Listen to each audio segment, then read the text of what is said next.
Hello everyone, welcome to my channel. Today we are going to talk about the concept of user defined exception. So what is user defined exception?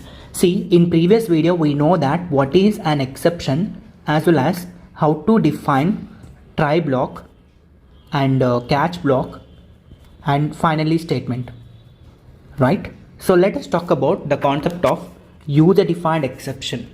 Okay, so what is user defined exception? So user is going to be define own exception in particular cases.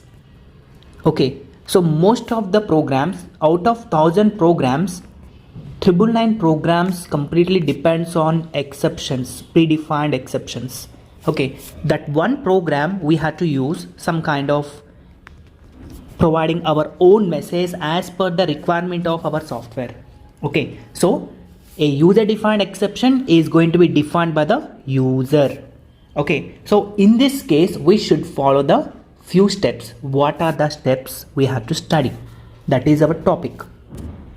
To define a user defined exception we have 3 steps. Step 1, step 2 and step 3. So the step 1 is whenever you define your class, the class must be extends from exception predefined class. Exception predefined class. Okay, that is our step number 1. 2 is, and we have to define a constructor which is related to this class.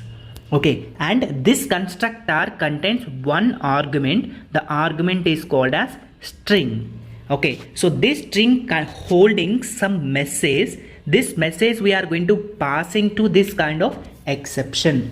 So this is our step number 2 is we should define object for user exception and it contains some needful message which is defined by you. Okay, so like exceptions like there is information like invalid cash for ATM. Okay, so wrong hall ticket number during searching of the results. Okay, so tickets are not available. So these all are comes under user defined exception as per our regular usage of life. Okay, so that kind of messages we can providing in special cases. That is nothing but a user defined exception. Okay, so user defined exception is going to be created by the user. Okay, so to define user exception we have a 3 steps. Okay, so step number 1 is extended from exception classes, and step 2 is we have to define constructor and we have to use super keyboard. Already we discussed about super keyboard in early videos. And step number 3 is we have to providing message through the object, right? So that is our concept of user defined exception. So let us discuss the program in detail information.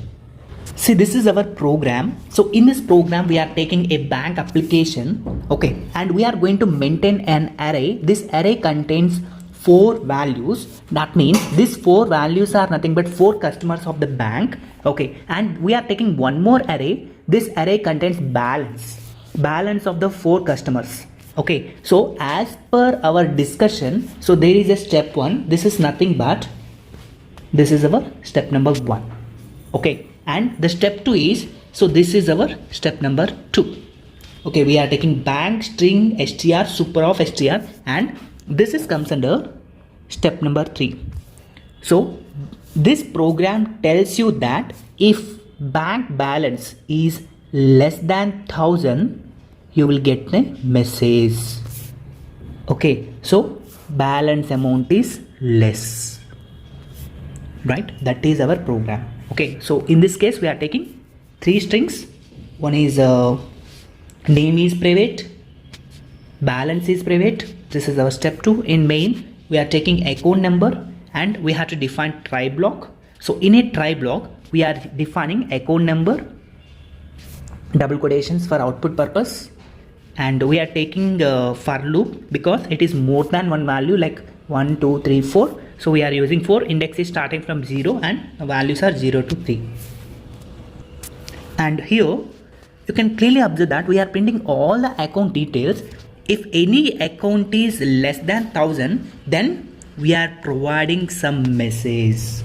That is, we are throwing the object. Once we are throwing the object, it is going to the constructor, and this constructor is passing information to the exception, right? So that is our program, and this is the catch block, and every catch block contains exception is a common kind of class, and the reference is E. We have lot of methods for the exception class, and one of the method is called print stack trace. It is a common method. Whatever system providing the information, that is going to be provided by the print stack trace. Now you can observe the output. See, we are compiling the program. So after successful compilation, dot class file is created. So then we have to compile the program. Okay, now account number 121, 122, 123. You can clearly observe that account number 1, name, 2, 3, like that. See, first account number, second account number, and third account number. So when balance is less than 1000, we are expected there is a message which we provided in the step number 3, right? So you can clearly observe that it has 4 string values, but we are getting only 3 values. 7000 is going to be printed. Okay, so 124 7000 is not printed in the output screen. Okay, so if balance is, for example, 9000, okay, we can expect 4 values. Okay, but balance is below 1000, so that only we are expecting user message. So this is the way we have to define user defined exception in our Java language. Okay, so very simple. We have to define only 3 steps here. That's it. Okay, and to practice for this topic, you have to prepare student report. Okay, so take 5 students list. If any student is less than 35 marks in particular subject, okay, so there is an exception like fail. Okay, so try to implement the program like we are taking 5 students, and we have to take the subject, and the respective marks is like maximum 100, and below 35 you have to define message like sorry, you have to write exam next time, like that. There is a message you have to be provided in your program. Okay, so then this is the information you have to be doing your decoder, otherwise directly you can do your PC. Okay, so that is the video, guys. So I hope you understand the topic. Thank you for watching. Bye.